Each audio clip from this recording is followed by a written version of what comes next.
Hello everyone, and welcome to today's live stream where we have 20 new nodes to look through. So, some major things have happened since last time I streamed. The volume nodes got pulled out of experimental, and apparently like 10 new nodes got added with new PRs this week. There has been one, I believe, community developer. I think the creator of molecular nodes, the add-on. I'll need to double check that. Who basically was really cooking with the OpenVDB part and added in a ton of nodes. So, for those of you who are wondering, it allows us to do stuff like this. Now, apparently there's another node on the way called the Advect node, which might make it into 5.0, which would allow for just straight up simulations, like volume simulations. But apparently there's a lot of cool stuff on the way, so let's get into it. So it's all to do with grids, which are like volumes, but they are quirky, and I don't fully know how they work yet. I'm trying to figure that out as we speak, but grids are kind of like fields, but they can kind of live differently compared to fields, and they're kind of like lists as well. They are quirky, and I do not fully understand them. They're their own data type, but they can kind of exist outside of like the regular geometry flow. So, a lot to go over, so let's go and take a look at that. Actually, I need to get the Blender 5.0 changelog up. 5.0 changelog, I'll have that up on the side.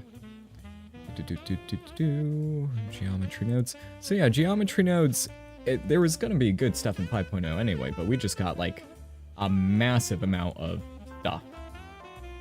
But yes, let's take a look at this. So in the volume section, we got new things for like get named grid, kind of like the get named attributes, but this one is interesting because it takes in a geometry input and then outputs a grid, which I was wondering, wait, why is it not like these named attribute node? But the reason for that, I think, is because these can just straight up live separately from the geometry itself, which is weird and quirky, and I needed to figure out how that works. So yeah, there's that. There's the grid info, which I think is just like, I think the transform is like the location and like the scale of it, because these can apparently be sparse, potentially. I don't know, I'm not sure. I'll be saying that a lot today. And then voxel index, and then like stuff like that, I'm not sure. Actually, let's take a look at the tooltips. Let's see, retrieve integer coordinates of the voxel that the field is evaluated on. Oh, so that's for a field, what? Oh, okay. Grid info, information about the volume grid, and then that, get a volume grid from a volume geometry. And then sample grid retrieves values from the grid, sample grid index, grid curl, divergence, gradient, and Laplacian. I'm assuming these at the moment can even do volume simulation, but the Advect one will make it a lot simpler. I should also mention, oh, music is a bit much. Oh, sorry. Dang, it's so much quieter on my headphones. Actually, you know what? I'm just gonna lower it in OBS. I am so sorry, everyone. There we go. That should be a good amount better. Sorry about that, everyone. This music will probably get copyright claims, even though it shouldn't. So, but this stream is temporary as well, so we'll just keep going and seeing what's going on. And see what goes on. So yeah, we got store named grid, set grid background, and set grid transform. Now I want to play with this because this is probably very, oh, it's a singular value. Oh. Huh. How about that? Interesting. New toys, yes, that is what it feels like. A volume to mesh, grid to mesh. Now, people are going to get confused with the difference between a volume and a grid, myself included. Field to grid, prune grid. Let's see, make a storage into tiles or inner nodes. Oh, I'm assuming, and then there's voxel. So I assume that these two are like inverses of each other. Wait. Voxelize grid. So one will like make it sparse, and one will make it into even voxels? Question mark. Interesting. Okay. Interesting. Very, very interesting. I guess we can go and test this out a little bit, because with this setup right here, it takes a volume cube, like this, as just a sphere, And then in here, we get the named grid, we separate it, we voxelize it because it led to some errors before.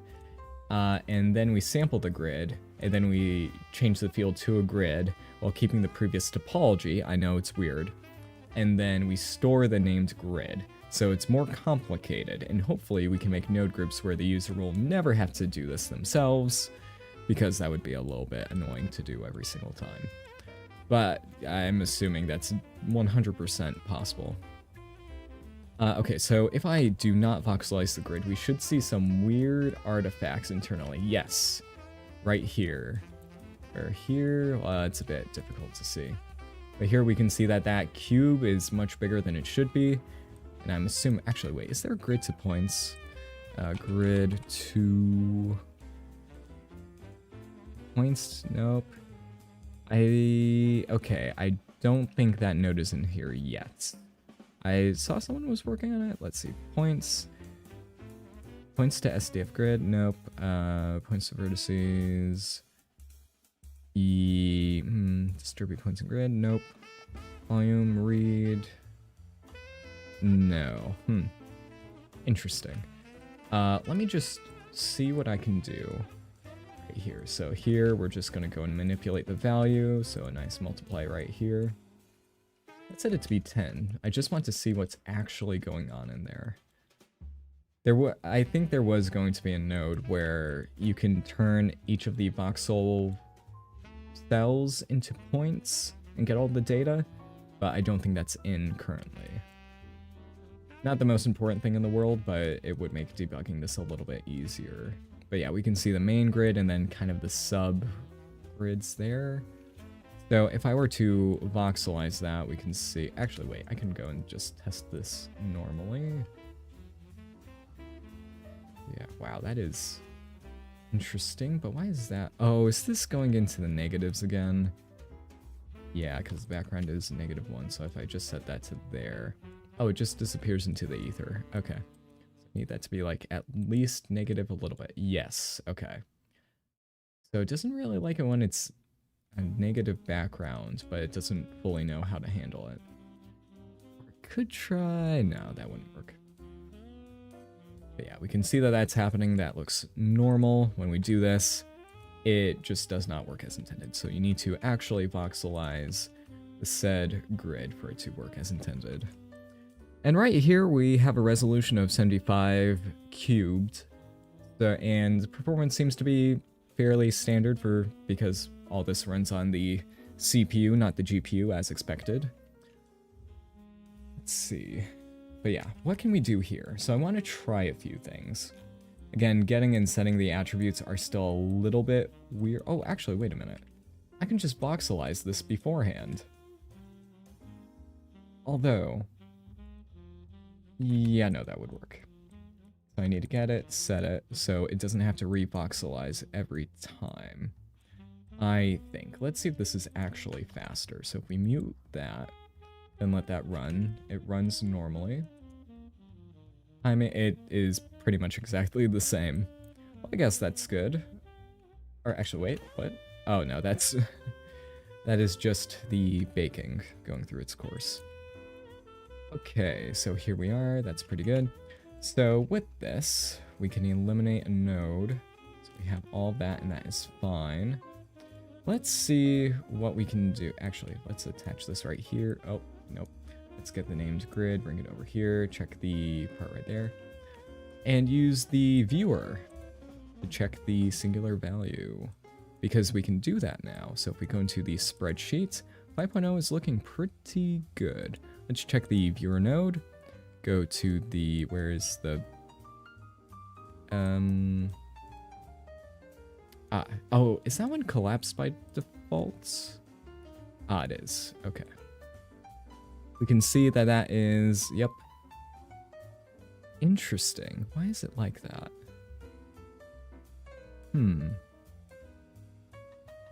I need to think about that, because it has a negative value in the last parts of the grid.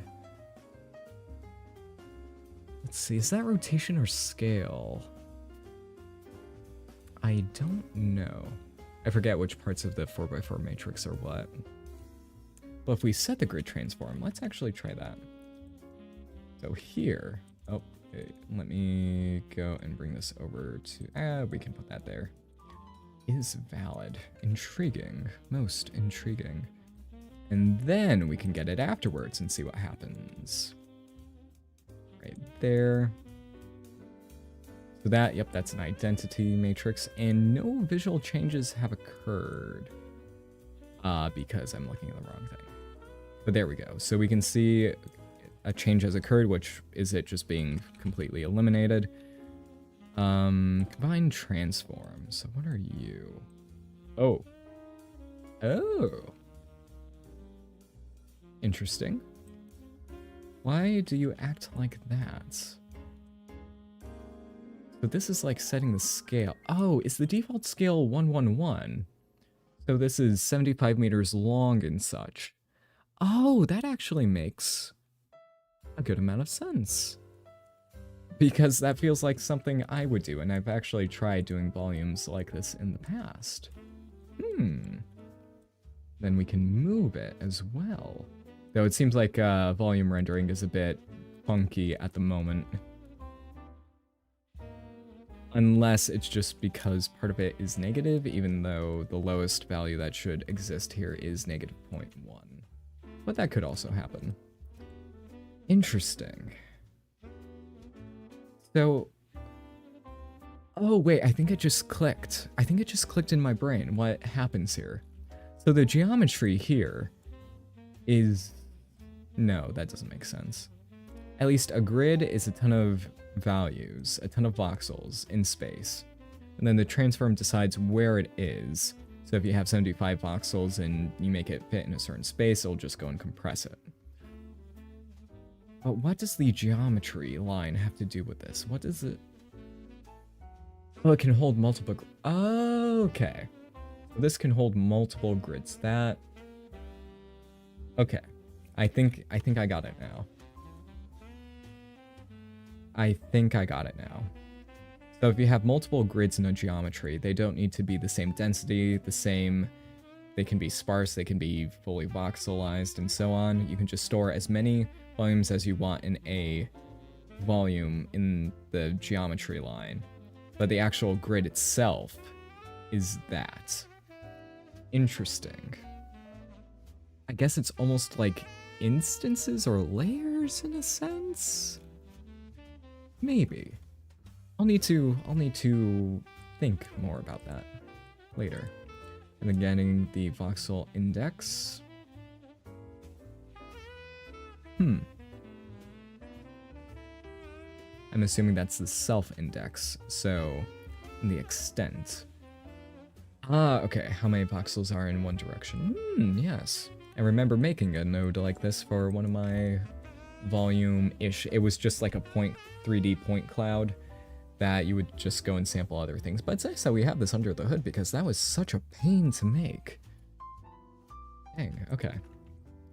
So, let's go and try some new stuff with this node setup that I have. First of all, let me go and copy it so that I don't lose all of my work. And make sure... Go, that's all defaulted and out of the way. So, I want to try getting some velocity going. Now, this will not work the way I want to because I don't remember how divergence actually works. Let's make... Or we can just go and set a grid. Set grid value. Wait, set named grid. Okay. Wait, what?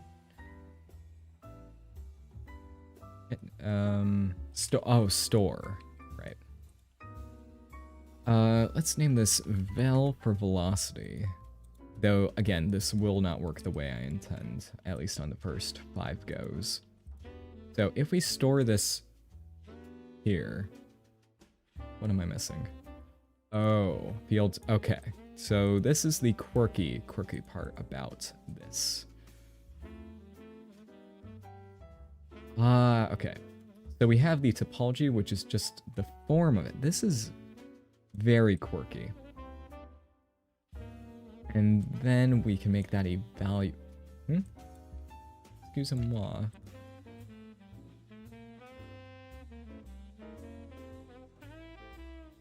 Oh, extension sockets are acting a bit weird with that? Apparently. Let us see. Oh, and other news. The attribute transform constraint has been renamed to the geometry attribute constraints and might actually make it into 5.0. I wasn't too sure for a little while there, but it seems like one of the devs asked around and it can make it in. It might make it in. I'd say there's a good chance. So that is still being worked on. And hopefully it can make it in. I hope. I really, really, really hope. So let's get Vel right over here. So yeah, grids are very quirky. So if we get that and do that. Oh wait. Sample grid at the position, at the current position. And that'll be that. Or no, wait. That needs to be a vector. That needs to go into there. And then that has to go here. So we're converting one to the... This is probably going to be mega inefficient. But hey, here's to trying... And no, we don't want that. We want this to be fed into here. Nope, not that one. That one. Let's see. Can that possibly work? Looks like it does. Okay. And we need to make sure that our velocity also gets transferred back so that it updates. And I'm using the nearest neighbor because the other versions like to lose data. Though I'm assuming that's from divergence or something along those lines. What the heck? Oh, wait, that... Good thing that didn't show the whole thing because I think that was probably my stream key. The temporary one. So no, you cannot use it to hack my stream or anything like that. Okay, now does the grid, does this contain, no, it does not contain the attributes. So, if only there was a way to sample a grid and get all the delicious data from it. So, if I were to do this, in theory, I would be able to transfer the color, the velocity, over to there and store it here. A. Now let's go and set a nice material. In theory. Material right here. Please do not crush my computer. Oh, thank goodness. Now this is a new build of Blender. All this will probably be in the next daily build tomorrow, but I just built it myself because I could. And I like playing with toys as soon as they come out. Let's go and take a look at this and... Oh, would you look at that? It worked. So now I can debug what's going on, even though the viewer node should be able to debug. Yes, right? Not quite.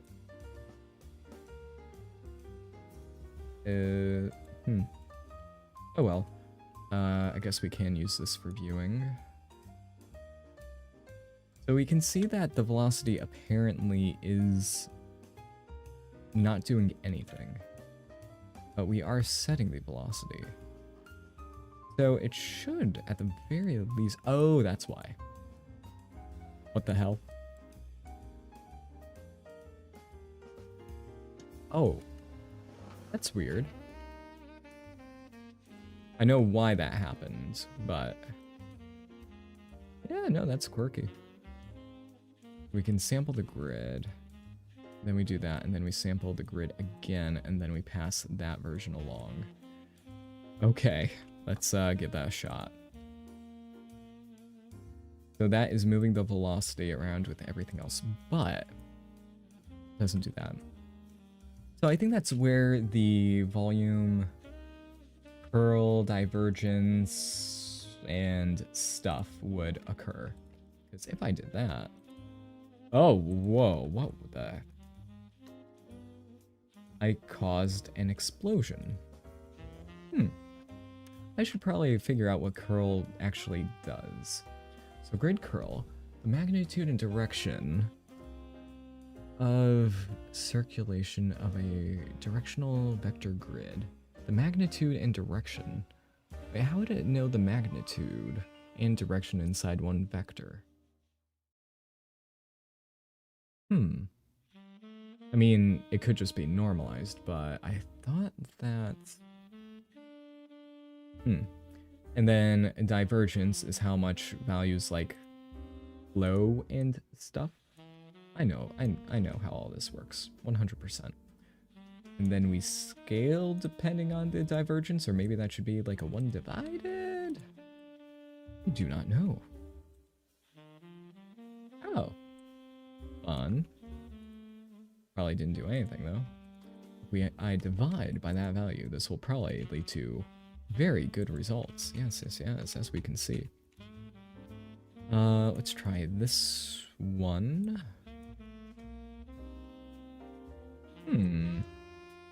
Quirky. Divergence.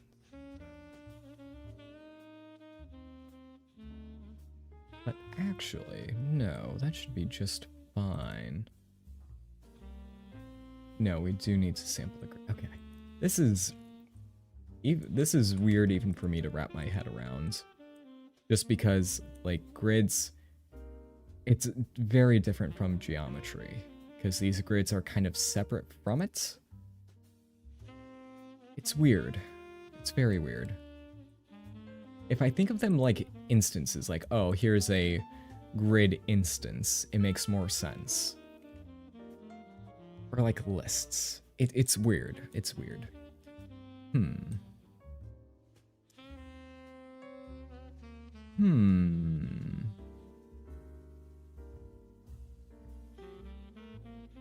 Let's see. Hey, I'm watching from the start, not live.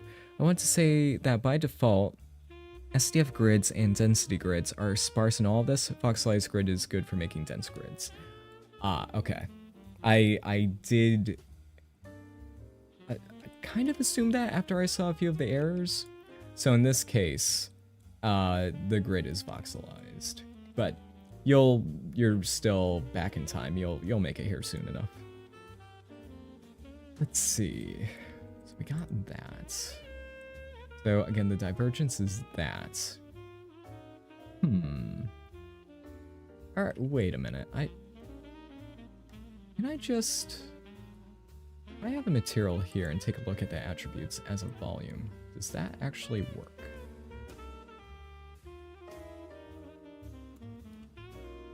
Please ignore the duplicates right there. Actually, wait. Volume. Principled volume. Let's take a look at that. Ignore the double up right there. There we go. So the density is the density, and then the color will be that. So if we take a look at this, in theory, we'll see something. Here's the emission strength. Ah, no, nothing appears. Density.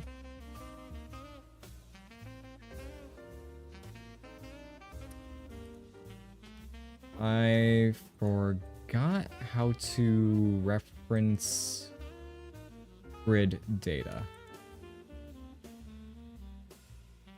Because here, that's not showing anything, and this is the... Oh wait, no, that's just material. But no, that should, in theory, work. Prune will collapse any homogeneous areas into single tiles, making it sparse again. Yes, that is good to know.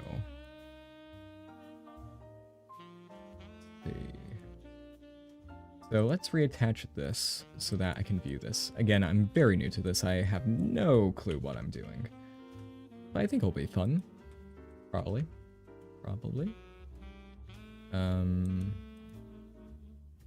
Oh wait, was the reason... Oh, did it not show up because there was literally nothing there? Possibly. Ah. Is anything there? Let's go back to the material and get the principled volume. I have a feeling this will... Oh yeah, nope, that is actually showing up. Now let's see if I can actually pull the attributes, like the emission strength. No, dang, I forgot how to actually reference that. Input, attribute bevel, no, object info, particle point, color, tangent, texture, coordinate, no. Object instancer, view layer, nope, that doesn't make any sense. But there must be a way. I remember there's color, which is that. So I'm assuming that the color would just be a default value. Maybe the name is just, now hear me out here, color. Maybe. Wouldn't that be crazy? Let's see. I'm so excited about join bundles being oh! Yeah. Huh. Oh, that's so cool. I remember saying a while back, oh, I kind of wish there was a join bundle node, but oh, I highly doubt that they heard that from me, but I'm glad that they added it. It's cool to see. Because yeah, joining bundles, like, again, bundles, depending on, like, my understanding of their implementation, may be the most overpowered thing that we'll be getting in GeoNodes going forward, at least for general management of stuff, especially with simulations. But yes, this will be quite nice for doing that. But that's, like, the simulation stuff is in the future. So if there is a color, like, vector is not, like, how do we access grid info? I know, I have a feeling it's possible beyond just color. Okay, so let's go and store named grid, and we'll make this one color. Make that one a, oh, we have our vectors. Okay, no biggie. I guess we could just do that. And it works. Okay. My gut was correct. Just name it color and it will appear. Cool, cool. Nice. And negatives are showing up as I expected. So let's go to the shader editor and normalize. Wait. Actually, let's check.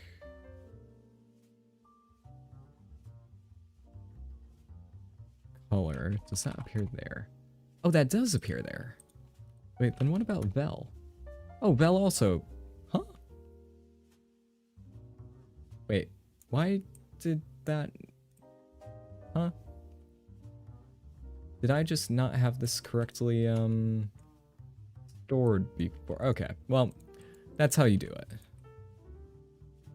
Why did it not work before? Oh, is it because of the emission color? Oh. Oh. Huh. Lovely. Well, I guess I'll go and normalize.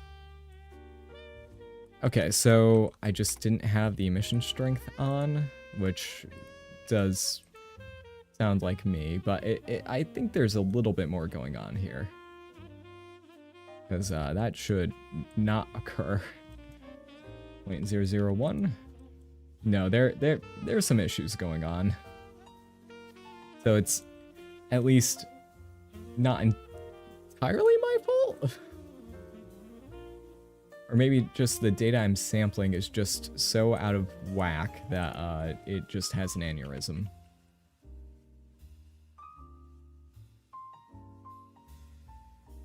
I don't know.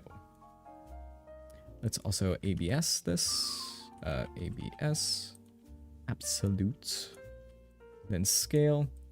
The new square nodes are growing on me, even though they do take up a little bit more space.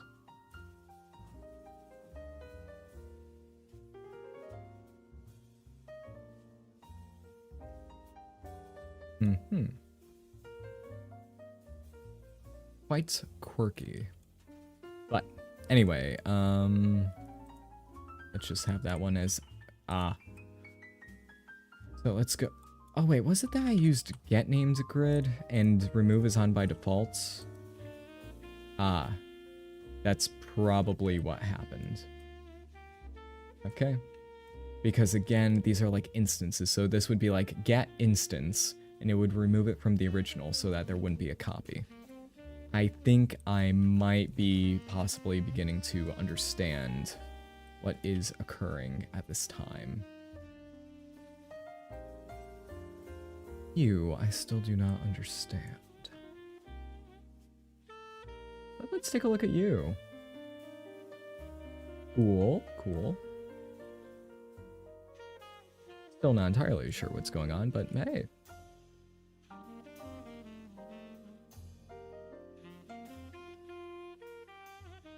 Most intriguing. And also, these can be sparse volumes, which... Oh, that's why the devs were using these as colliders. Because we can, in theory, use these for... Well, I could try that right now. Wait a gosh darn second. Let me save this in its current state so that I don't lose such valuable progress. So, okay, this is going to be weird if it works. But bear with me. Bear with me. I'm going to have a new thing right here. To SDF. Push to SDF grid. So if we do this, this should turn this into a grid. And then volume. Well, I can't spell for the life of me today.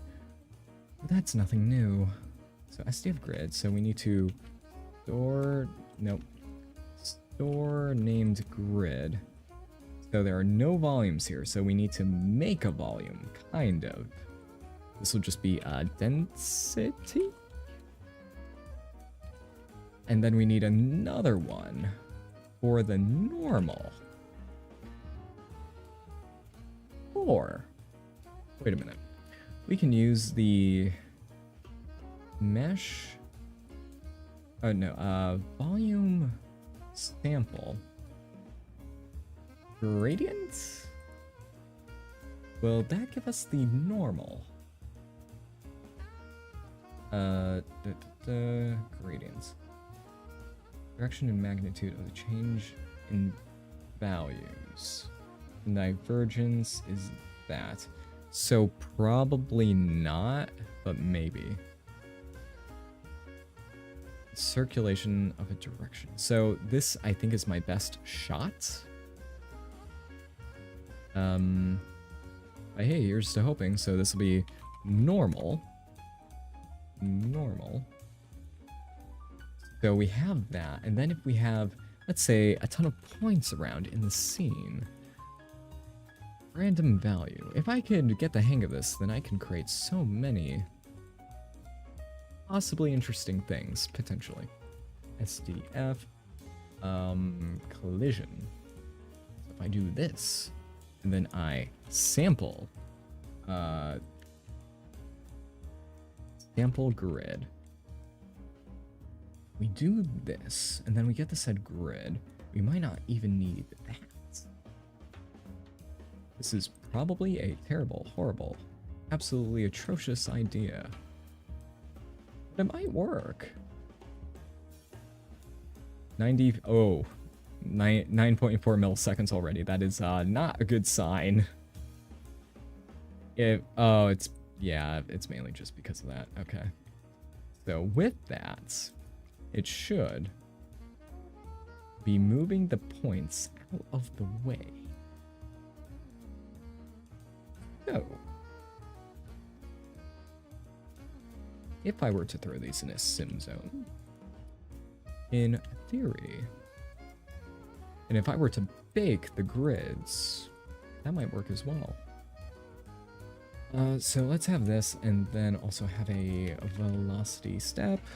These are custom node groups I made. Make stuff like this easier to do. Go, we plug that into there, we plug that into there, take a look at the outputs. So in theory, just these should do collision. They're doing collision. Oh my gosh. Maybe not the best collision, because I assume that this might not be normalized properly. So in this case, let's just get you. Even though, no, it should be normalized either way because that's how I set it. Nope. Wait a minute. Did I make it so that the normal was not normalized in here? It's not. That is a safeguard I should have put in. Anyway, well, yeah, no, it's fine. So right now, with just a few nodes, let me join the original geo. Join geometry. We can see that a volume is indeed being, oh, it's not coarse enough. So let's do this and then run a prune.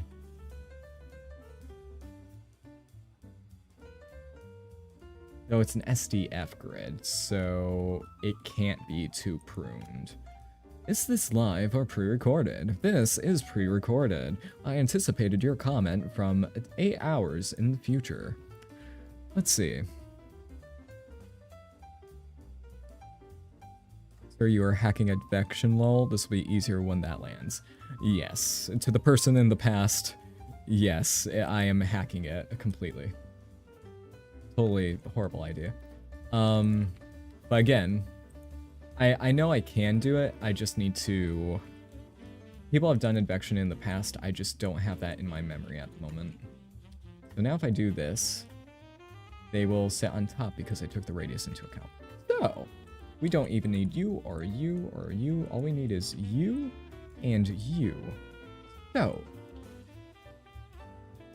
grid gradient, maybe this should be grid normal? Or I'm assuming this is like using OpenBDB terminology.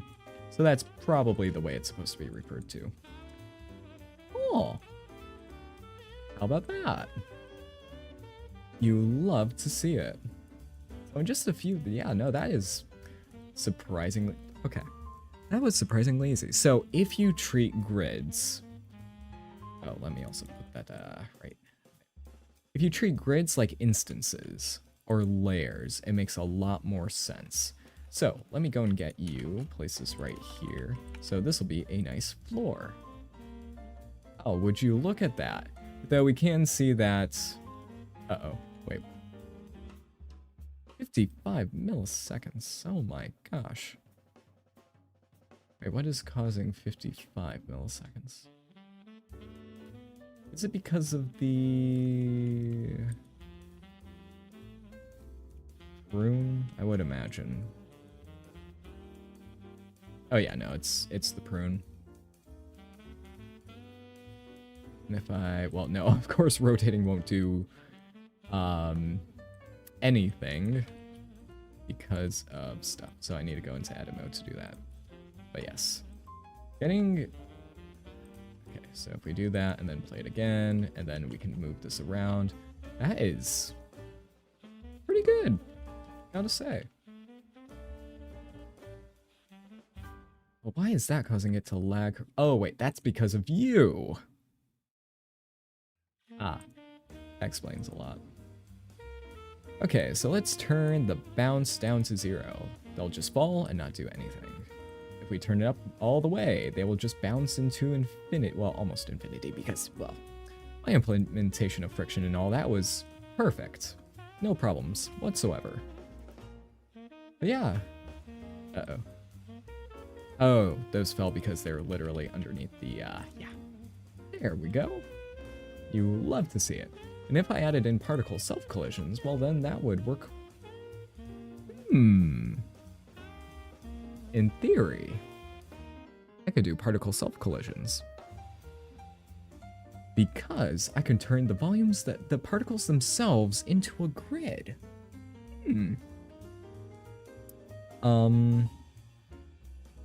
That might be a horrible idea, but let's give it a go. Okay, so points to SDF grid. This is the worst idea that I've had, but it will work. Or wait, do SDF grids... It'll be fine. Let me save this, because I do not anticipate that it'll be fine. Here. Well, that's just about as good as I could have expected. Yeah. And the radius, we need to make sure that's the actual radius.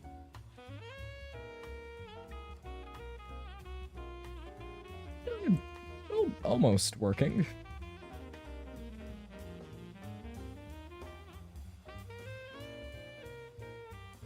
Or wait a minute. Because it's a radius, but that's as an SDF grid. I need to see the SDF grid. Crap. Okay. Voxel size. Oh, this is actually potentially very, very bad. I'd have to, because once these get too big, it'll get really, really bad really, really fast. But we can, if we look closely here, you can see that that part is working. So this would have to be very low for it to actually function. But we can see that their collision parts are there. This is a very, very bad idea. Oh no, they're colliding with themselves. What am I talking about? Of course they're doing that. They're colliding with their own geo. So how could I possibly make it so that they ignore themselves? Well, I could always... No, that wouldn't work either.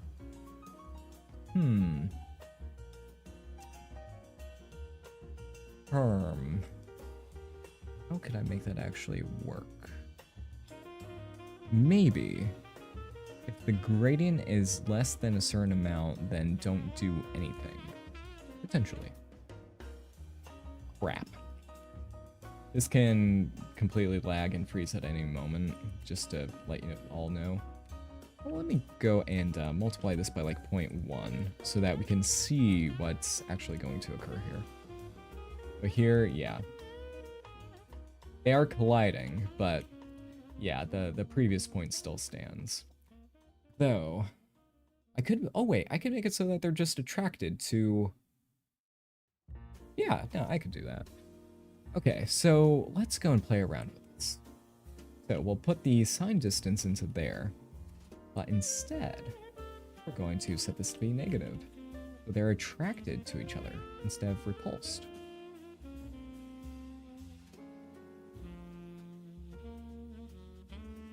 I thought that would have been a little bit better. Or actually, wait, let's just... Oh wait, yeah, no, we just need to set velocity. Okay, so we'll ignore collisions for... Ooh, that's nice. We'll ignore that for now. And we're just going to get the normal. Scale it by this, and then plug it in. And this will be our force. So, in theory, we remove you as well. Set this to be negative. No, but this won't work either. This can't work because of the radius issue. All of them will be inside their own radii, and they can't sample any other ones. So, completely ignore what I just said. Yeah, no, this can't work. Okay, so let's just ignore that and go back to square one, which wasn't a bad square to be on, if I had to guess. Not a bad square, but just a square. There we go. So back to here. We have the volumes, they're colliding. So if we wanted actual collisions to happen, we would basically have to run a parallel, like, fluid simulation. So I would have to advect, but, you know. Yeah. So yeah, volumes can be used for collisions, which SDFs are used for collisions in various circumstances. Like, I believe Unreal Engine's Lumen uses it for, like, light stuff. I would have to double check on that, but stuff like ray marching for, like, radiance cascades and stuff like that, SDFs are very, very useful. So having kind of a native SDF thingy-mabopper is good. And also, my SDF collision asset works even though grids did not exist when I made it. So I was thinking ahead. The math checks out. Yeah. And width of active voxel surface. Let's change that to 1. I'm not sure what that does. It looks like at least having more than one is better. I would assume. If this is sparse, which I assume it is by default, yeah, it does that. And we only care about the negative part of the SDF for collisions, even though the positive one could be used in other situations. But yes, this is quite intriguing, I want to say. Okay, la-di-da. That's that. Also, let's go and randomize the point radii, just so that we can see that the different radii. Uh-oh. Why would that? Oh, wait, I think I know why that's happening. We can see it works unless the radius is too big, which I assume is because it's colliding with multiple surfaces at the same time. Substeps would fix that, or it's just like trying to fall through the floor, which in this case, that's because they're just moving way too fast. Well, if I did that, none should fall through the floor, but we can see it's still having a few issues. Maybe they're like colliding with that and it has trouble. I don't know. Plenty of room for error. But we'll deal with that when it gets there. Or maybe just the SDF is not quite as accurate as I think, because this has a very low margin for error. No, that wouldn't make sense.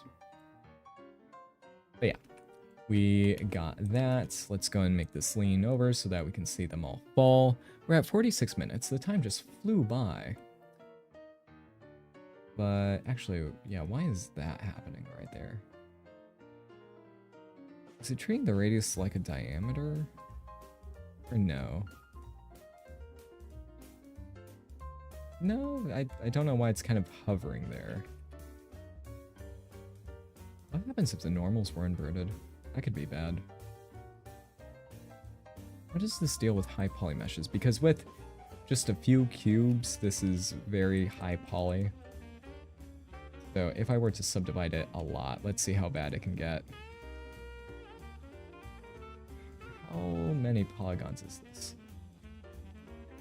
As far as I've seen, performance on this has been quite good. Okay, so that is 100,000.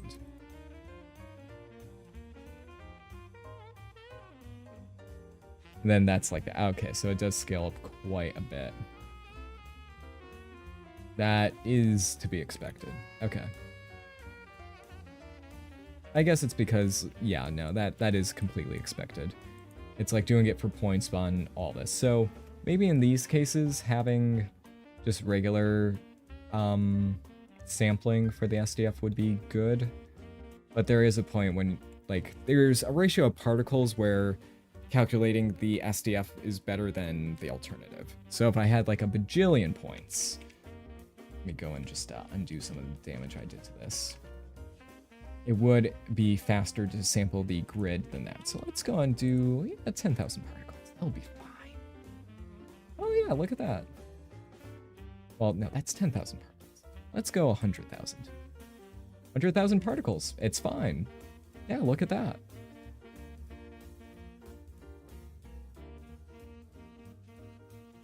It's good. Actually, let's make sure that's an actual... Yeah, no, that's correct. So 100,000 particles, just fine. 1 million. This'll lag. Hey, 1 million particles. That's actually not bad. All running on the CPU, just because we can go and sample the mesh grid. But let's go and add in some more bounce and a little bit of friction. Maybe randomize it a bit.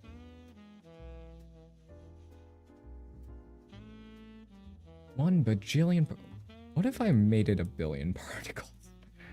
So if let's do a speed comparison test. So SDF, no, DF.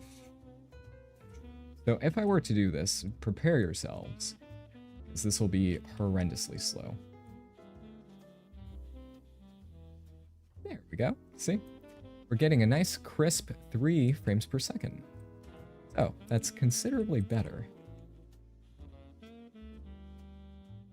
almost like a 5 times speed improvement around that. Or 4. But yeah, it's because it's not doing a BBH on this again and again and again. It's already been converted to a grid, and then all that happens. And we could make the grid even more sparse, which will affect, well, actually, no, that's actually not affecting performance all too much. Not bad, not bad. And also, this is recalculating every single frame and everything. So, yeah, not bad. Let's throw this onto the bounce so that we have a random there. Let's set it to be between 0.5 and 0.1. Yeah, quite a few. But let's make the radius significantly smaller so that we can see all the... Whoa! That's a lot of... That's more particles than I thought. You love to see it. Named attributes. Let's have some, just, you know, some general velocity going on. Let's have this be noise texture. And this is... Oh, right. I made this with delta time in mind. Man, node groups are amazing. Right there. So many particles, the bitrate probably can't even keep up with it. But for like SDF or for self-collisions, you know, every particle-based water sim uses like a volume simulation on top of that. So once that happens, I can drive particles with sim, and that'll be quite cool. We can see that the voxel grid is a little bit iffy there, so I can probably just turn up the resolution. We can see here that performance is about the same. I think sampling these volumes, even if they're not sparse, is quite a bit rather efficient. Yeah, it just has problems with sharp corners, which is to be expected. Though if we did nearest neighbor, does that make it faster? Ah. No, because that is sampling just the actual nearest thing. But trilinear is the way to go. Let's turn on cavity. World. Turn it up. There we go. Now we can see just how dense all these particles are. What if I try 10 million? Well, it was nice knowing you guys. I'll see you later.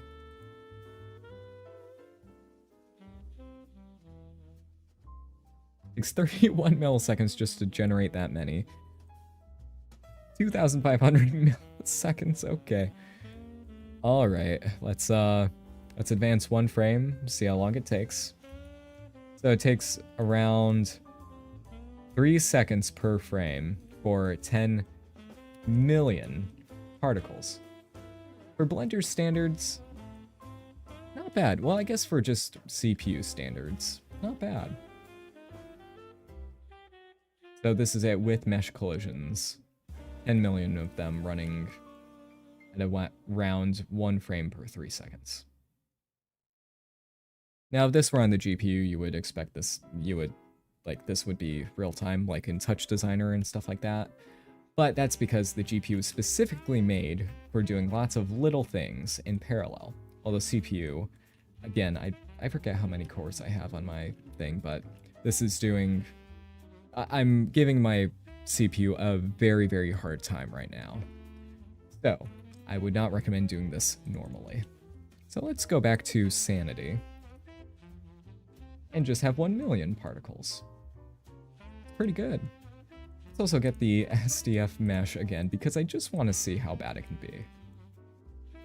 Oh yeah, and the node groups are now packed. Love to see it.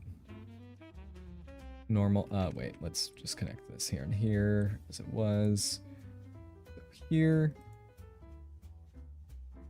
Oh, performance isn't as bad as I thought it would be. But it's still quite a bit faster here. Yeah. Look at that. Let's go and rotate this a bit more so that we can just see it all. So let me double check.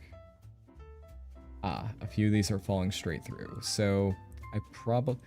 Either this grid gradient is not doing what I expect, which is kind of what I expect. I assume that I did something wrong here. Or wait. Oh, wait, maybe this is it. Could have done that beforehand. And also after, just to make sure. Ah, no, okay. So I'm assuming this is incorrect, just causing that to happen. But at the very least, it's kind of doing stuff in some scenarios. The collisions seem to be fine unless they're moving quite fast. Yeah. Okay, that's good enough. Let's go and bring it down to 10,000 particles. Or is that 1,000? That's 10,000. Why isn't your computer on fire? Ah, because volumes. 0.01. 0.1. Yeah, that works. Okay, let's go back to you. So, I do need to figure out advection, though all in all, the advection node will probably come along within the next couple of days, assuming it makes it into 5.0, which, given how many nodes were approved, I think that's on the way. Yes. Okay. I think that might be everything for today. So again, what I learned now is you need to treat these like each grid is its own thing, and multiple grids can be packed into a volume. So grids, it is a bit confusing to me. So grids are the volume data, and you can pack multiple amounts of that data into one volume. But these grids can have different densities, different transforms, different orientations. So basically, grids are almost like their own geometry type, in the same that instances are. Maybe? Not quite, not really, but you can see my line of logic. If I had, oh, right, there's the annotate tool. I was like, if I had my pen connected, but no, I could just use my mouse. So here is the main geometry line, and then the grids are just like that. Just little sub things are attached. Kind of like a bundle, I guess. And I guess lists will run in the same way, where you can potentially pack lists into geometry lines, so you can just have a geometry with a ton of those packed into there. And I guess you can already do that with const... No. No, I do not know what I'm talking about with that. Though, I did hear something about packing data into geometry bundles. Actually, yeah, let's take a look at that. Let me take a look at the changelog. There is a lot to go over today. Combine, separate, join bundle. Yes, and it allows overriding existing values in a bundle. Oh, that's cool. Bundles are also available for shader nodes, which is good. Use closures.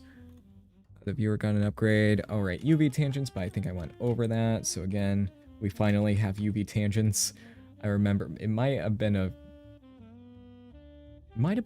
like maybe over 2 years ago where I first showed my own UV tangent node, because I have been using that for years. But now we have one that actually uses the proper MIC space library. So I'll match the shader editor 1-to-1, and there's also fast mode, which is 4 times as fast. And there's an essentials library, which normals. Oh, there are multiple smooth by angles here. Why is that happening? Maybe it's some duplication stuff that's being worked on.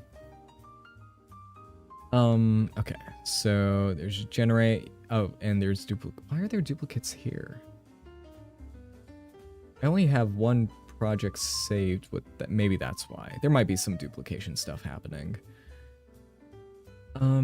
Let's see. There should be some new utilities in here if they're already a part of it. Ah, here, yes. Vector. All of these are node groups. As we can see here, there's a lot of that kind of stuff. So tons of new node groups. Spherical, so this turns Cartesian into spherical coordinates and cylindrical coordinates. Do these also apply to the shader editor? But you could just copy them over, so yeah, it's fine. Text, no, nothing there. Hash value, so yeah, nothing there. This is becoming quite big at the moment.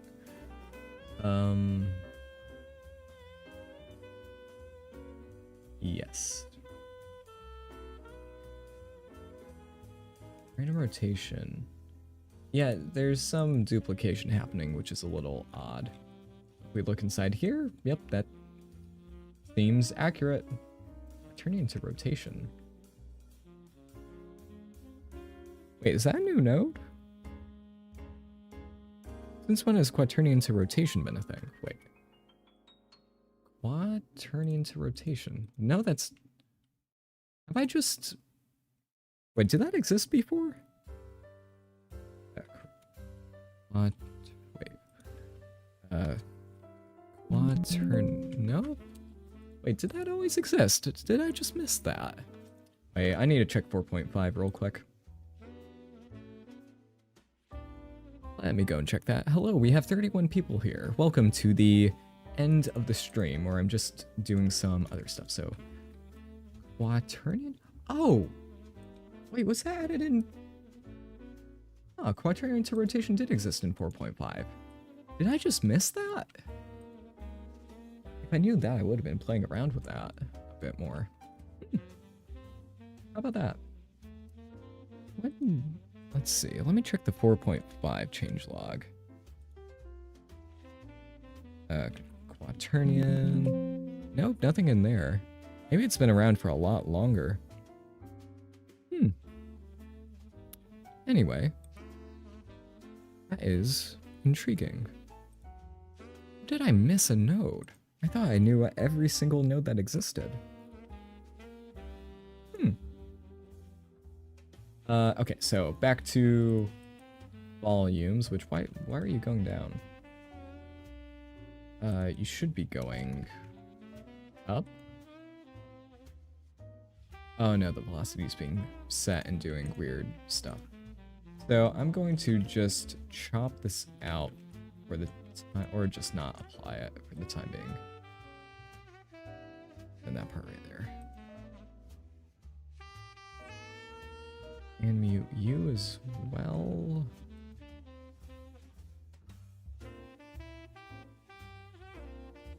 Oh, that's why. That explains a lot. Accidentally connected the wrong one into there, which is why... Yeah, just space it out a little bit. So this being right there. Again, it's not actually advection, but it's kind of cool. I would need to use the divergence and all that to make that work. And also, this will work in 2 dimensions as well. Oh, yes, we can do a 1 degree of... Wait, can we do... Oh no, we can't do one with less than... It has to have 2 voxels. Interesting. Interesting. We can't have a grid with less than... Or... The volume cube cannot do one with just 1. But I assume that we can create one that is... That doesn't have that. I'm assuming that's a former limitation that no longer applies. If I had to guess. The only way to make that is with volume cube. So...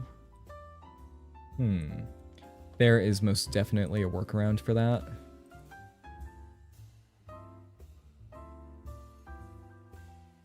It's because of that, right.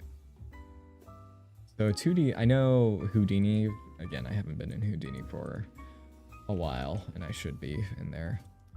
But Houdini supports like 2-dimensional volumes, and I think we can go and do that as well. But yeah, no, this will be interesting. We'll be cooking up some new simulation stuff with this. Quite interesting. Right here, we can just see the whatever this is going about. Let's also go and set shade smooth.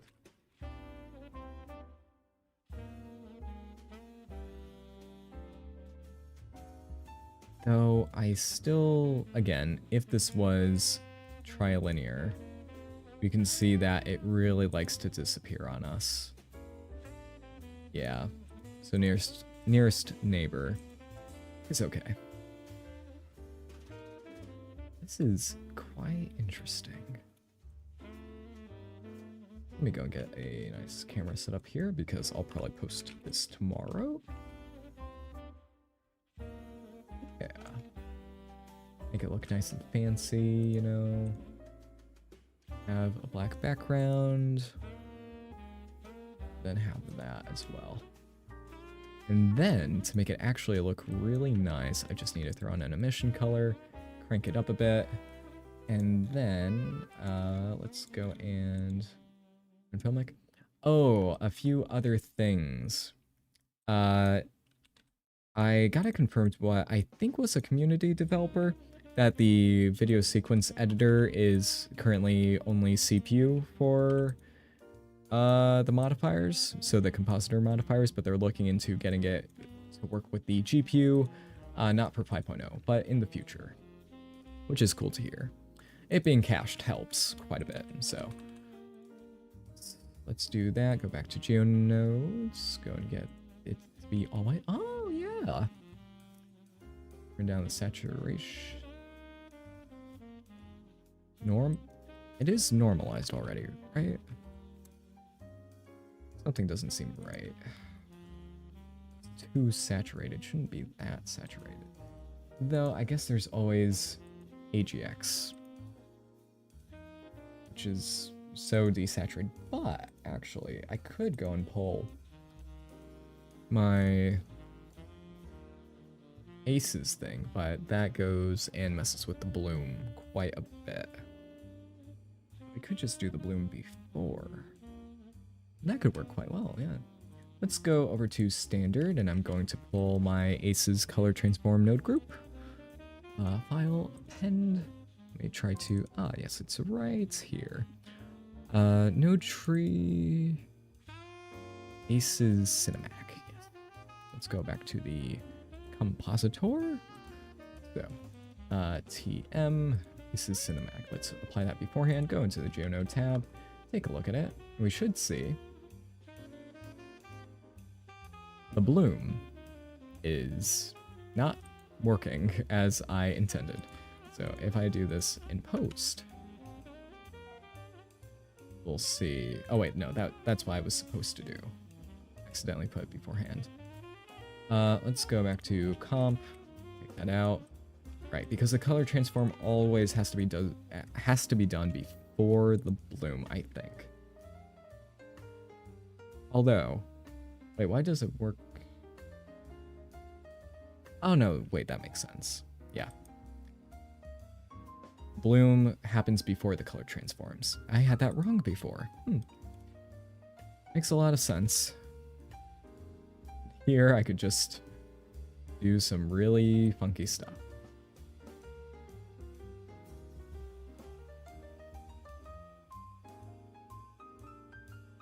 Although, let's go back to the GeoNode editor, and is this actually affecting? Nope, that is affecting that. So if I were to scale the velocity offset by -1, actually no. We need to, wait. I need to, oh wait, how do I do this again?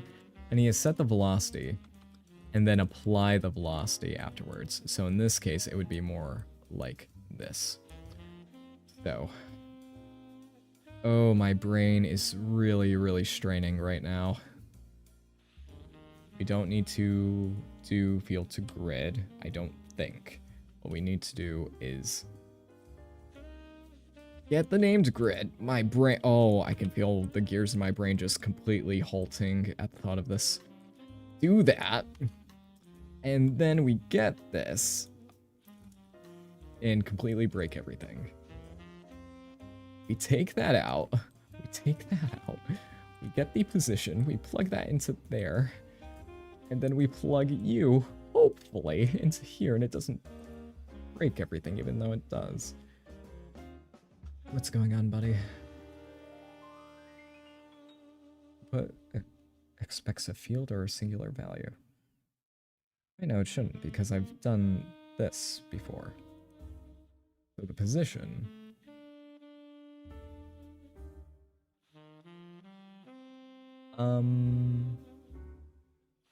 Yeah, no, but it's a sample. Wait. Oh. That's just not needed. I think I royally screwed up.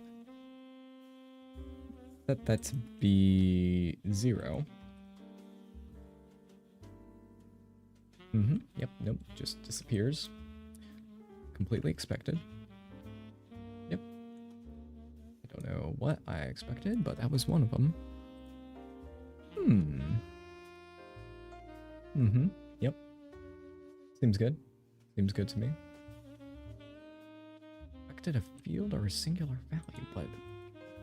Wait, what did I screw up? Wait, let's check the reference. We have that and that's fine, but it's not referencing a grid, which may be the key. So...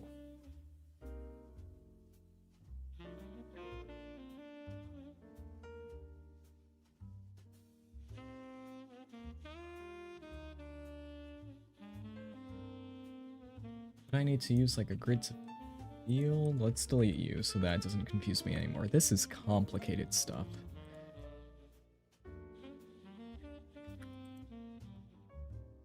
So wait, we have the grid and then we have the grid feeding into that, which we actually wait.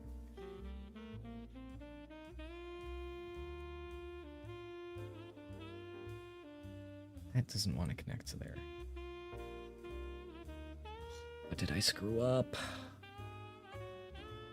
If it's not like that, then everything's fine. Because it's a field. But a grid is a singular value. So I would have to... Oh, right. I would need to sample the grid. And... have the position, which I assume that's the default, but anyway. And most likely, this conversion layer is not needed. But... eh. And that's not moving at all. But it's acting as if it is. Fracturing it into a ton of tiny little chunks. So we get it. We sample it. And then we put it back. So yes, this conversion layer is most likely not needed at all. But it's the only way I know it. And that. The noise scale is 0, but it's giving a noise pattern. Which means that... ah. That explains a lot. So, we need to keep this low. Very low. Ah, there we go.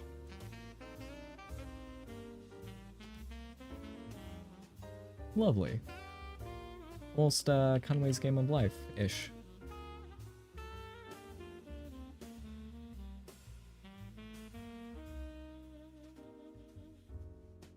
Interesting. Most interesting. I don't know what it is, but hey, if it looks cool, I'll take it. So we can't have some initial velocity right here and then make it move. I think just for making my brain a little bit better, I'm going to not, but we do need to voxelize the grid beforehand. So, yeah. I created acid. Oh, that acid. Yeah, I guess so. Remember, kids, don't do drugs. We could have that, which is interesting. Oh, no, I think normalized looks a bit better. Bit of glow. And who knows, we could throw in some weird compositing stuff just to make it look all nice and fancy.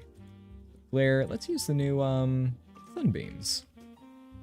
Ah, yes. Yep.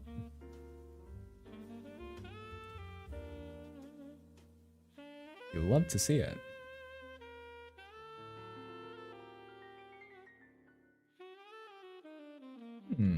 Maybe a bit more. I know that's too strong. And then, what about a lens distortion? Yeah, let's just really cook this big time. Lens dispersion. Where? Oh. You love to see it. Bit. Yes.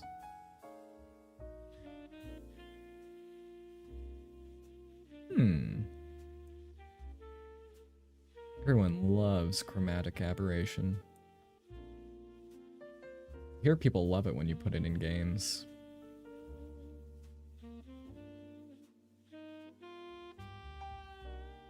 That is a very interesting look into that.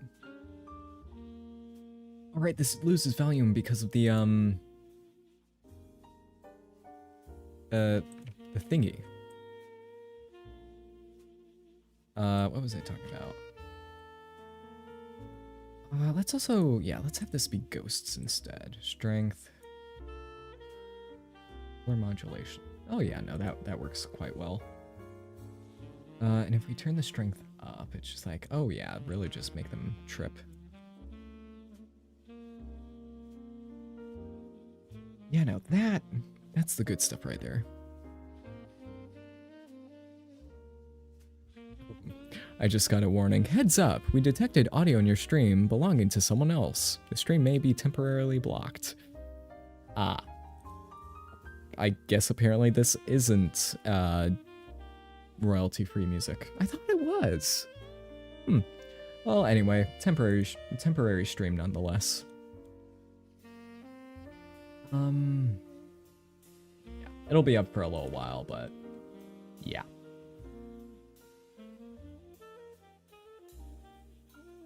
You subdivide the grid more. Yes, but it will start to slow down. Let's set this to be 150. This will not be fun. No. Again, we're doing stuff that people usually like to do on the GPU, just because, again, this is probably millions of, well, maybe a million. Actually, wait, we have 150 cube. Let me get my calculator out. What is 150 cubed? 150 to the power of... Come on. 150 to the power... Where is the power of in Microsoft Calculator? Graphic? Nope. Desmos? Actually, no. Anyway. Oh, wait. No, I have the proper calculator. No. Microsoft Mathematics. I used this in school and it hasn't let me down once compared to the other calculators. Okay. 150 to the power of 3. That is 3,375,000 voxels. Yeah, that makes sense. Makes sense.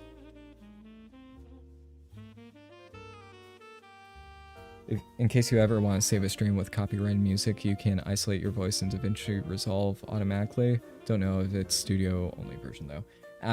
Yeah, I don't really care too much about if the stream gets... I had a feeling that this song has gotten copyright claims before, but I assumed it was one of those like fake copyright bots. But apparently maybe I was wrong.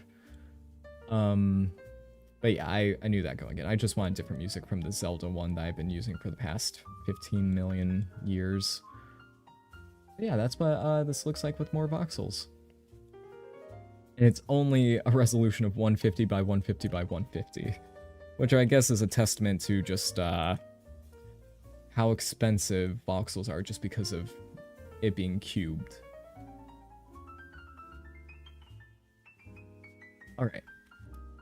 So yeah, we still got that. That's still going. I think that is a good place to end the stream.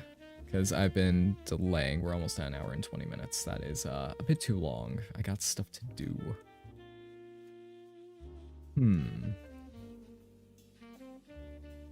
Yeah. And also, I can... can I do... Yeah, I can, actually. If I store this as a velocity value on here and export this as an alembic and then bring it back in. Actually, will cycles read this as... Let me save this beforehand. Edit, preferences, add-ons. Cycles, you in here? Ah, yes. It's a full build, so cycles is around. Oh, no. Yeah, no, I'm not gonna do the kernels now. That'll take too long. In theory, if I run again...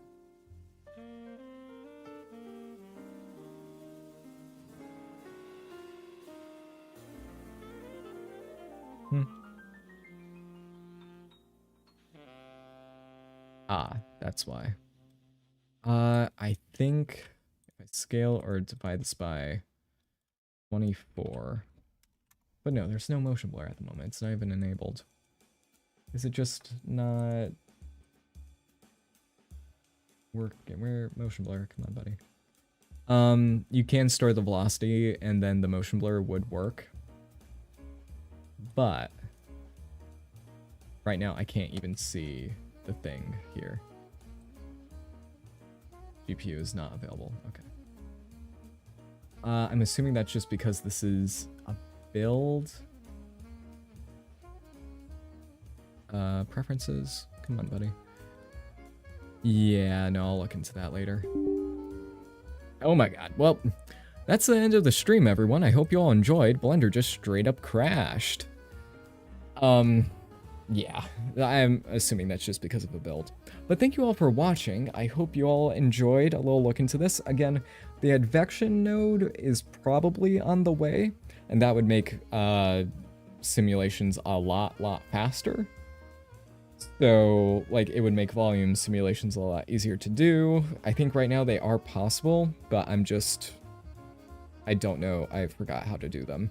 So, thank you all for watching, and I'll see you all next time. Have a good one.